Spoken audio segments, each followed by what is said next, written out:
Hey everyone, and welcome. Today, we're going to take a journey into the Bighorn Wildland, one of Alberta's last truly great wilderness areas. It's a place of absolutely rugged peaks, sweeping valleys, and a story that's etched right into the landscape itself. So come on, let's go explore the untamed heart of Alberta, a place where nature's story is written in the mountains. And right away, you just feel it, don't you? The immense, quiet power of this place. This is near Elliott Peak. An early snow has just dusted the trees, but the waters of Abraham Lake, they haven't frozen over yet. I mean, you can almost feel that crisp chill in the mountain air and hear the deep, deep silence, broken only by the wind. It's just the perfect snapshot of the Bighorn's raw, untamed soul. So, to really get a feel for the Bighorn, you first have to appreciate its sheer physical presence. We're going to take a quick visual tour through its majestic landscapes, from sun-drenched peaks all the way down to these serene alpine lakes that just perfectly mirror the sky.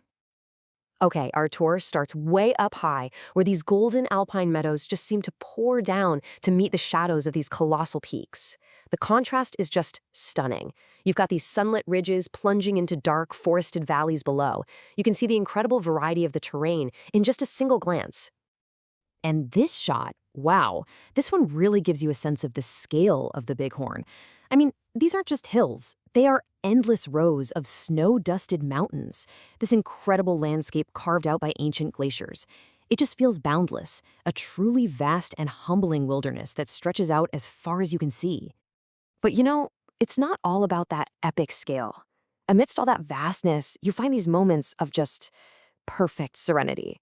I mean, can you imagine waking up here, beside a pristine alpine lake, with the sheer limestone cliffs perfectly reflected in that glassy water?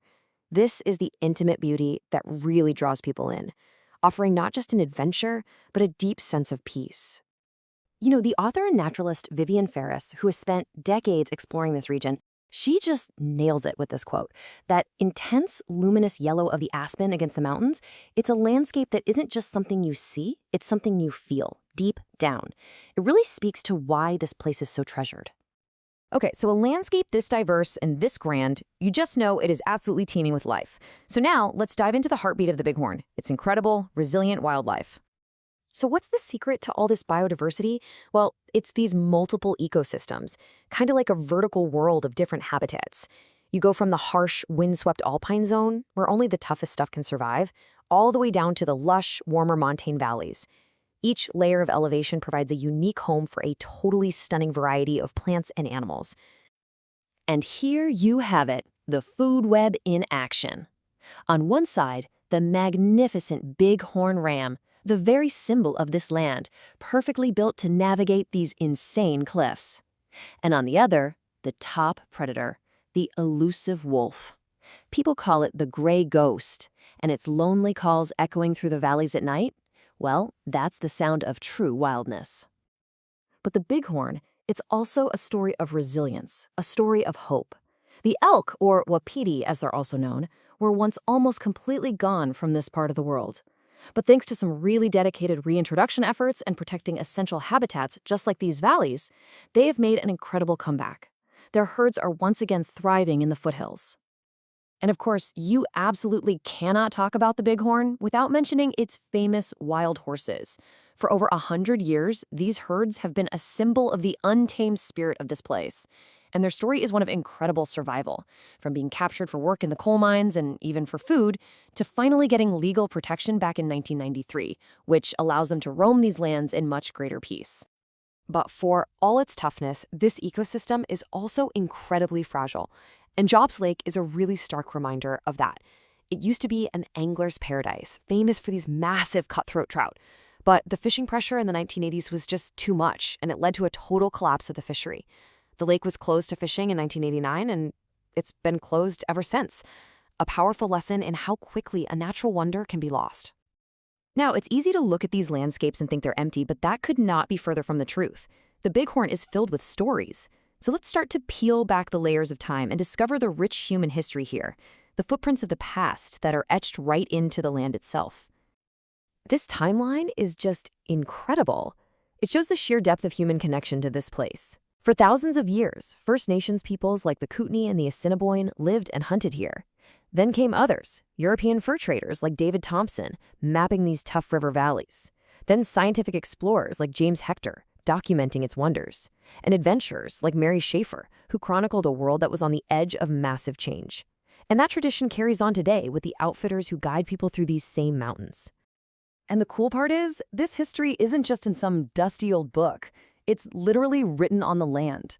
You can still find physical evidence, like the weathered posts of this old corral that was used for rounding up wild horses. These are silent reminders of a past that also includes ancient vision quest sites on high ridges, First Nations graves, and old outfitter camps, all of it woven into the very fabric of the landscape. And this quote from the adventurer Mary Schaefer, man, it just hits you. This was at the turn of the 20th century. She was watching a stony elder, Samson Beaver, by the fire, and she felt this deep sadness, sensing that his entire way of life was just vanishing. It gives this history such a poignant personal voice and reminds us that the Bighorn has always been a place of transition and change. And that feeling of a world changing, well, that brings us to today. Because the story of the Bighorn is far from over. The changes Mary Schaefer saw a century ago have only sped up. And today, this is a wildland at risk, facing a profoundly uncertain future. So here's the core problem, the real tension at the heart of the Bighorn's story today. You have the promise versus the reality. Back in '79, Alberta's Eastern Slopes policy said protecting the watershed, the source of fresh water for the prairies, was the absolute #1 priority. But today, that promise is under immense strain, caught between fewer resources for enforcement and just this mounting pressure to develop the region. And these aren't just abstract ideas. The pressures are very real and they're growing. You've got industrial exploration for oil, gas, and coal pushing deeper into the wilderness. A whole web of new roads and seismic lines are cutting up the landscape, fragmenting vital habitat for animals like grizzly bears. Off-road vehicles are scarring the land, causing erosion that can choke streams, while the growing buzz of helicopters is shattering the very peace and solitude that makes this place so special to begin with. And this quote really brings it all home, doesn't it? It reminds us of what's truly at stake here. It's not just about land and resources. It's about preserving a place that offers something that is getting more and more rare in our modern world. A chance to connect with something wild, to find real inspiration, and to feel a sense of spiritual renewal. So at the end of the day, the Bighorn story is still being written. And the question this landscape asks all of us is a simple one, but it's a big one. Will its future be one of continued wild splendor, or will it just become a memory of what was lost? The answer, for now, is still unwritten, and it's a story we all have a part in shaping.